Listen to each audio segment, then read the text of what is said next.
What's up, guys? I hope you can hear me well. We're going to hop right in. So, Genesis chapter 14, um, we hear about the war that was going on around Abraham's time between four kings versus five kings. We hear about Lot getting kidnapped, Lot and his possessions and stuff like that, his wife and his children getting kidnapped, and Abraham rescuing them, and then Abraham giving a tithe, which just means a tenth of everything that he got, his spoils of war, he gave to Melchizedek, which was the priest of God during that time. Genesis 15 is what we're going to be reading today. Alrighty, so let's go ahead and jump in. Genesis 15:1. Sometime later, the word of Adonai came to Avram in a vision. Don't be afraid, Avram. I am your protector. Your reward will be very great. Avram replied, Adonai, God, what good will your gifts be to me if I continue childless? And Eliezer from Damascus inherits my possessions. You haven't given me a child. Avram continued, so someone born in my house will be my heir. But the word of Adonai came to him, this man will not be your heir. No, your heir will be a child from your own body. Then he brought him outside and said, Look up at the sky. Count the stars, if you can count them. Your descendants will be that many. He believed in Adonai, and he credited it to him as righteousness. So we see here that because Abram believed that God would be able to give him a son through his own body, and that is possible because we'll find out later on that Abraham wasn't sterile, right? It was Sarah who was barren, so she isn't able to conceive. But we see later on that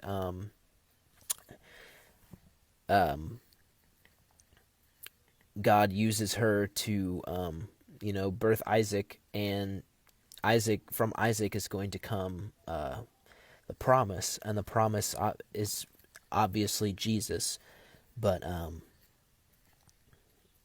Isaac is that vessel that's carrying on the fire, if you will. And let's continue on there. When we what I wanted to say was, when we believe what God has planned for us and what he says to us, when we believe what he says, that is credited to us as righteousness. So when we believe God when he says that Jesus Christ came and died for all of our sin, right, and we believe that, it's credited to us as righteousness. We have his righteousness when we believe what he says, and that's something that everybody should strive for, but some of us don't. Continuing on, then he said to him, I am Adonai, who brought you out from Ur Kasdim to give you this land as your possession. He replied, Adonai, God, how am I to know that I will possess it? He answered him, Bring me a 3-year-old cow, a 3-year-old female goat, a 3-year-old ram, a dove, and a young pigeon. He brought him all these, cut the animals in two, and placed the pieces opposite each other, but he didn't cut the birds in half.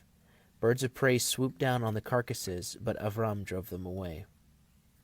Okay, so this kind of seems weird, but in the research that I've done, this ritual, we'll call it, this ritual was a covenant ritual that two people would do with each other.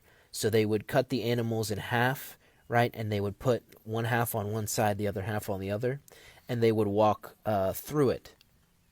And that was kind of like a threshold, if you would, like a doorway.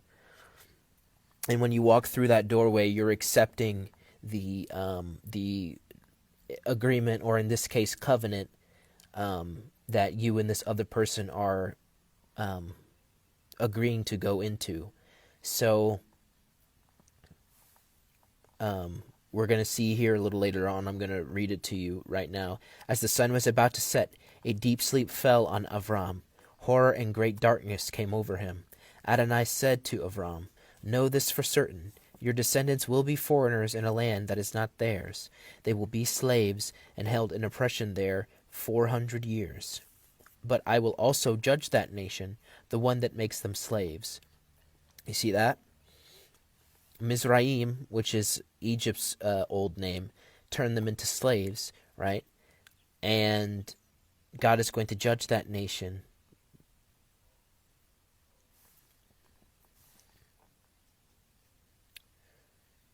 Afterwards they will leave with many possessions. As for you, you will join your ancestors in peace and be buried at a good old age. Only in the 4th generation will your descendants come back here, because only then will the Amori be ripe for punishment. So we see here that instead of just obliterating the evil on the earth, God leaves it for a certain time. That way, his elect can learn whatever lessons they need to learn from what's going on. And that's why we also see sometimes God use evil people to teach good people a lesson. Even though he lets those people get away with certain things, he only lets them get away with that thing for a season. And then that thing is going to turn back on their own head. So one thing the Bible calls us to do is be patient, right? Be patient when you're set low, right? Because you'll only be in that low position for a season, right? God is letting the bad fruits that everybody who is doing you wrong, he's letting those fruits that they have get ripe, so that they're ready to be reaped, and not reaped in a good way. After the sun had set and there was thick darkness, a smoking fire pot and a flaming torch appeared. So this is a dream that Avram is having, right? And this flaming torch and the smoking fire pot passed between these animal parts. So as I was saying, when somebody walks through that threshold of animal carcasses, right? That's so weird, but that's just the culture of the time. That symbolizes the people agreeing on the covenant that they just made, and the fire pot and the flaming torch are symbols of God, right? Representations of God, and God is passing through this threshold, this doorway, right, as a sign to show Avram that God is serious about what he said.